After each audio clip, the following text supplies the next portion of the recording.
Y bien, queridos amigos y hermanos, en esta oportunidad, continuando con la historia de los himnos y cánticos del Evangelio, te quiero presentar el himno 433, Todas las promesas. Te cuento que el autor de este himno es Russell Kelso Carter y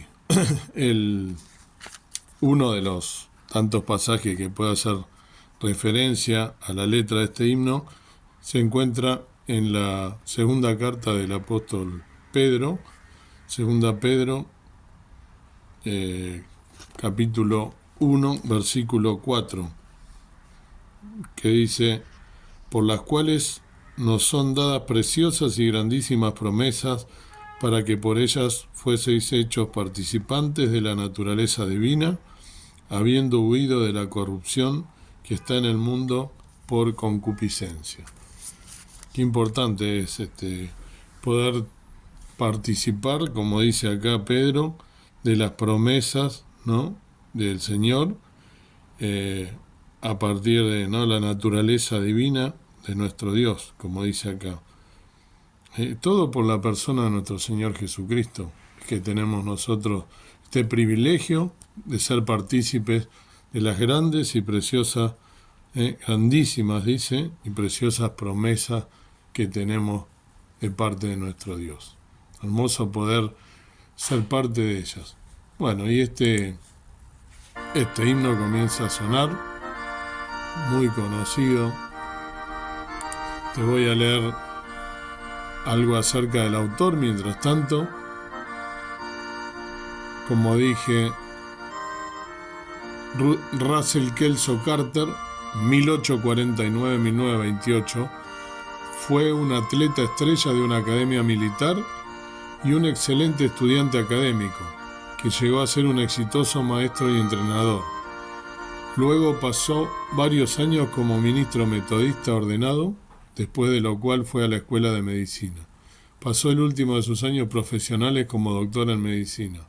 Carter también fue músico y compositor. En 1886 coeditó Song of Perfect Love con John Sweeney, 1837-1899, quien escribió la música de canciones tan queridas como Beauty Land y Feel Me Now. Este himnario incluía el himno más famoso de Carter, Standing on the Promise, pararse en las promesas, traducido al español como Todas las promesas del Señor Jesús. Aunque Carter fue un cristiano declarado la mayor parte de su vida, no fue sino hasta una grave enfermedad en su corazón que empezó a entender la realidad y el poder de las promesas de la Biblia. A los 30 años su salud estaba en estado crítico y los médicos no podían hacer más por él. Carter se dirigió a Dios en busca de ayuda y sanidad. Se arrodilló e hizo la promesa de que, con o sin sanidad, su vida estaba finalmente y para siempre completamente consagrada al servicio del Señor. Fue a partir de ese momento que la palabra de Dios escrita se hizo viva para Carter.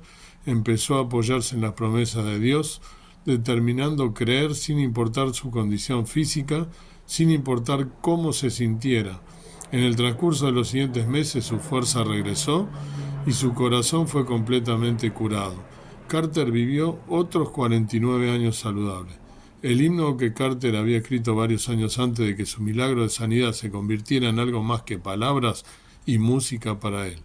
Estar de pie en la promesa se convirtió en una parte integral de su vida. Preciosa la historia detrás de este himno, ¿no?, todas las promesas. Y ahora te voy a leer la letra tan hermosa de este himno. Dice: todas las promesas del Señor Jesús son apoyo poderoso de mi fe. Mientras viva aquí cercado de su luz, siempre en sus promesas confiaré. Dios quiere hacer una realidad esto en nuestra vida, ¿no?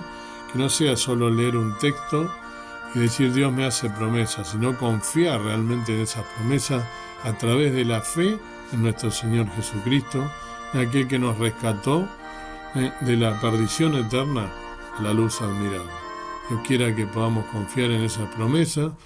Tenemos por qué hacerlo, porque toda la promesa y todo lo que dice la palabra de Dios se ha cumplido en un 100%, y vemos cómo las profecías ahora se están cumpliendo más que nunca.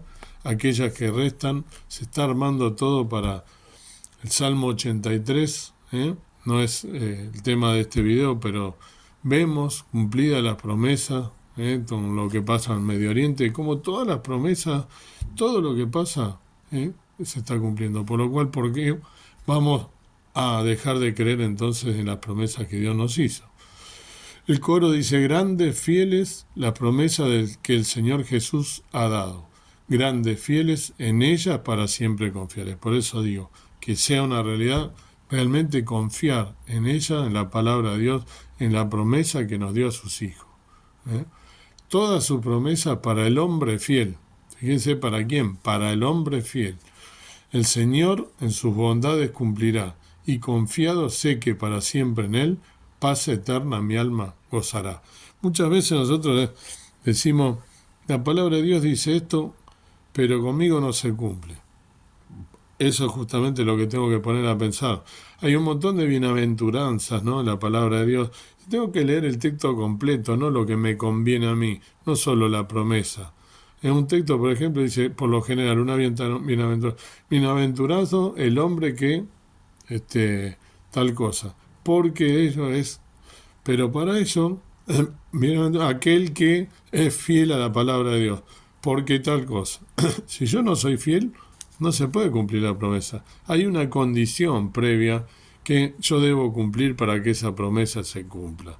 Entonces, muchas veces nos preguntamos por qué a mí, conmigo la palabra de Dios no, y a otro hermano sí. Bueno, ¿qué estará haciendo ese hermano que yo no estoy haciendo? Eso es lo que debo preguntarme siempre. Toda su promesa para el hombre fiel, dice. ¿Para quién? Para el hombre fiel. Tengo que ser fiel. Dios es fiel y para siempre su misericordia. Yo tengo que ser fiel a Él porque me salvó, porque me libró de la condenación eterna. Ya es condición suficiente para que tenga que ser fiel. El Señor en sus bondades cumplirá, y confiado sé que para siempre en Él, paz eterna mi alma gozará. ¿Podemos decir realmente que tenemos paz eterna porque confiamos en sus promesas? ¿Somos fieles? Todo para pensar y para actuar en consecuencia. Última estrofa: todas las promesas del Señor serán gozo y fuerza en nuestra vida terrenal. Ellas en la dura lid nos sostendrán, y triunfar podremos sobre el mal. Fíjense la historia que leí de este hermano, ¿no?, que escribió este himno, como él al Señor le confió en su promesa, y más allá de que lo sanara o no lo sanara, Dios miró su corazón, por eso le dio respuesta y lo curó de eso. No quiere decir que en todos los casos vaya a ser igual, pero Dios miró en lo profundo de su ser y sabía que le iba a ser útil también en su obra, y fue una muestra viviente de lo que el Señor puede hacer. Todo lo que puede hacer en nuestras vidas, ¿no? Que podamos creer en su promesa y para ello tener gozo y fuerza en esta vida a través de esas promesas, sabiendo que tenemos una promesa que está cercana, que es la venida del Señor a buscar a su iglesia, previamente el arrebatamiento. Entonces, qué importante, ¿no?, que nosotros podamos realmente estar preparados para ese día tan precioso, deseándolo. Y acá nos dice que esas promesas en la dura lid nos van a sostener, en ese camino que sabemos que va a ser con dificultades, que tenemos pruebas, pero que tienen un propósito en nuestra vida, que es fortalecer nuestra fe. Y triunfar podremos sobre el mal a través de esas promesas. Dios quiera que sea una realidad en nuestra vida. Para finalizar, 2 Corintios 1:20 nos dice el apóstol Pablo: porque todas las promesas de Dios son en Él sí y en Él amén, por nosotros a gloria de Dios. Amén. Que todas las promesas nosotros podamos sentirlas como una realidad en nuestra vida, y que podamos vivir una vida confiando en la promesa de Dios y siéndole fieles, para poder vivir una vida que realmente nos llene a nosotros de fe, nos llene de gloria, y que estemos todo el tiempo agradecidos a nuestro Padre Celestial por todo lo que nos da cada día. Que el Señor pues te bendiga y que puedas tener en tu cabeza este himno tan precioso. que las promesas del Señor son apoyo poderoso de mi fe. Que sea una realidad en nuestra vida, que sean poderosas esas promesas en nuestra vida para poder estar fortalecidos, firmes y fieles en el camino del Señor. Que Dios te bendiga.